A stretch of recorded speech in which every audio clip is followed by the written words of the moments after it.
Hi friends, எல்லாம் நல்லா இருக்கிறீங்களா? ஓம் ஸ்ரீ சாய்ராம், ஓம் ஸ்ரீ சாய்ராம், ஓம் ஸ்ரீ சாய்ராம்.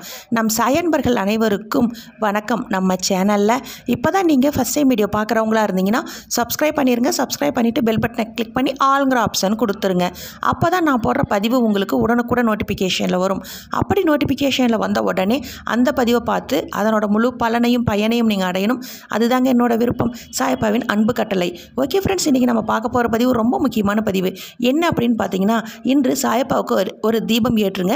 தீபம் ஏற்றிட்டு சாயப்பாவுக்கு ஒரு பிரசாதம் வைங்க. ஒரே ஒரு கிளாஸ் பால் அல்லது ஒரு கைப்பிடி அளவு டைமண்ட் கற்கண்டு வச்சு வழிபட்டுட்டு உங்களுடைய காலை வேலையை தொடங்குங்க. ஏன் அப்படின்னு பார்க்கும்பொழுது சாயப்பா சொல்கிறாரு, நம்ம சாயப்பாவுக்கு இந்த பால் வச்சா போதுமா, கற்கண்டு வச்சா போதுமான்னு ரொம்ப கவலையில் நீங்கள் வேதனையில் நினைக்க வேண்டியதில்லை.